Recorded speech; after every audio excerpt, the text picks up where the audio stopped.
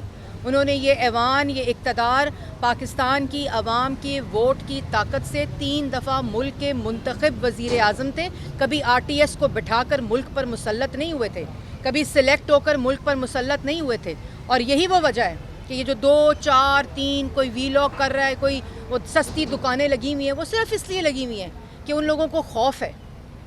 اور یہ بھی میں آپ کو بتانا چاہتی ہوں کہ انشاءاللہ 21 تاریخ کو محمد نواز شریف صاحب آئیں گے. امن لائے تھے، پھر سے کریں گے. اس ملک کے اندر پاکستان کے نوجوان کو روزگار دیا تھا، پھر دیں گے. اس ملک کے اندر IMF کو، یہ IMF کا پروگرام جو عمران خان کا ہے، اس سے مہنگائی ہوئی. وہ اپنی سزا سن کر بیٹی کا ہاتھ پکڑ کر پاکستان واپس آئے تھے. اور ملک کی تاریخ میں کوئی سیاسی رہنما ایسا نہیں ہے جس کے اوپر جھوٹے کیس بنا کر نیب کی روزانہ کی پیشیاں ہوں. اور 150 سے زیادہ پیشیاں نواز شریف صاحب نے عدالت میں کوئی ڈبہ لے کر، کوئی کنستر لے کر اور کوئی ڈسٹ بن لے کر پیش نہیں کی تھی. بیٹی کا ہاتھ پکڑ کر ایک باوقار شخص کی طرح جس نے اس ملک کی خدمت کی ہے، عدالتوں میں پیش ہوئے، قانون کے سامنے پیش ہوئے، یہ جانتے ہوئے کہ یہ جھوٹے مقدمے، یہ سازشیں ہیں. لیکن انہوں نے پاکستان کے جو قانون تھا اس کے تابع ہو کر قانون کا سامنا کیا اور سرخرو ہوئے. اور انشاءاللہ اس دفعہ بھی جو ہماری قانونی ٹیم ہے وہ بیٹھی ہوئی ہے، قانون کا بھی سامنا کریں گے، عدالتوں کا بھی سامنا کریں گے. کیونکہ ان لوگوں کو ڈر ہوتا ہے جنہوں نے لوٹ مار کی ہوتی ہے. ان کو ڈر ہوتا ہے کہ جو بالٹیاں لے کر، کنستر لے کر اور ڈسٹ بن لے کر عدالتوں میں پیش ہوتے ہیں، کہ ان کو پتہ ہوتا ہے کہ 4 سال ہیں وہ عوام کے مشکلات میں گزارے ہیں. اس لیے کسی قسم کا ریئیکشن آ سکتا ہے. انشاءاللہ آپ دیکھیں گے کہ سر اونچا کر کے فخر کے ساتھ 21 تاریخ کو 3 دفعہ کا منتخب وزیر اعظم جس کو سازش کے تحت نکالا گیا، وہ پاکستان واپس آئیں گے. قانون کا بھی سامنا کریں گے، عدالت کا بھی سامنا کریں گے. میاں نواز شریف ببر شیر زندہ باد، میاں جوید الطیف زندہ باد، باجی مریم زندہ باد. مہربانی. دیکھیں، یہ لاڈلا تو وہ ہے جس نے ملک تباہ کر دیا. جنہوں نے اس کو لاڈلا بنایا انہوں نے ملک کے ساتھ دشمنی کی، انہوں نے ملک کے ساتھ سازش کی. یہ سائفر کبھی جھوٹ، کبھی یہ لوٹ مار، توشہ خانہ، کسی چیز کا جواب نہیں ہے، کسی چیز کا. تو عمران خان کو لاڈلا بناتے بناتے ملک کے ساتھ دشمنی کی. لیکن کوئی بات نہیں، انشاءاللہ اللہ تعالیٰ کے فضل و کرم سے نواز شریف پھر سب کچھ ٹھیک کرے گا. پاکستان کی عوام کو اللہ کے فضل سے، اللہ کے کرم سے مشکلات سے نکالے. اچھا میڈم، یہ بتائیے فل کورٹ کا جو فیصلہ ہے اس کو آپ کس طرح دیکھ رہی ہے؟ اس میں تو